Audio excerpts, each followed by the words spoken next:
Ever since I made a video on how to install Football Live 225, I have received so many comments about the game not launching. So I made a video on how to fix that issue, and it was quite helpful for some people. And some other people are complaining that the game is crashing mid-game when they start the match and the game just crashed. So I'm going to show you how to fix that in this video. So first of all, you go to your... By the way, this video is for people who have the game launching already but crashing. Click on open file location. First of all, go to your settings and make sure the game is set to Windows mode, because this tweak, we want to be able to switch back and forth with the task manager.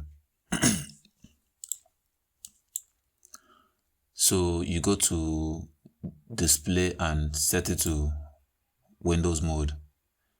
Click on OK. Now launch the game.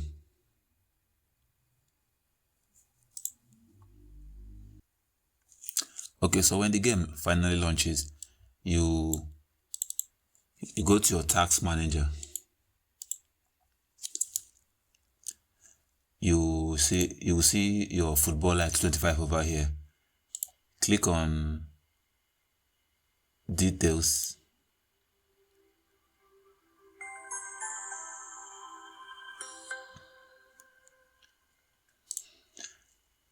You're going to see fl225.exe. Right click and set the priority to high. By default, it's on above normal. You can try to set it to high. So, or you go to your set affinity.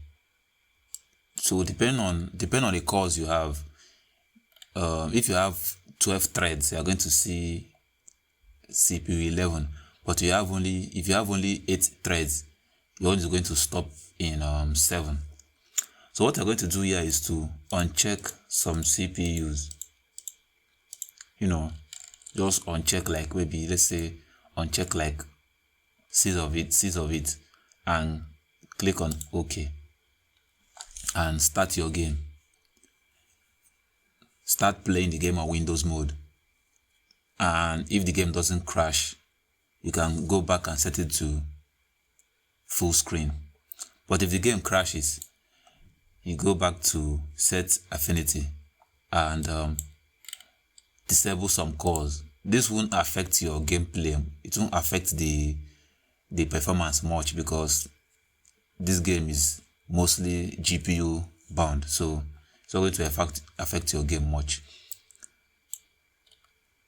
Once you are happy with the settings that doesn't make your game crash, you click on OK and quit the game. Then go back and set it to full screen. So if you have done all the tips and tricks you can find on YouTube and the game doesn't still work perfectly fine for you and the game still crash, I'm sorry to say this, but you have to uninstall the game and install PES 221 and maybe install an option file or patch the game. I think that would be the best option for you. Anyway, let me know if this trick works for you in the comment section. That's all for this quick video. See you guys in the next one.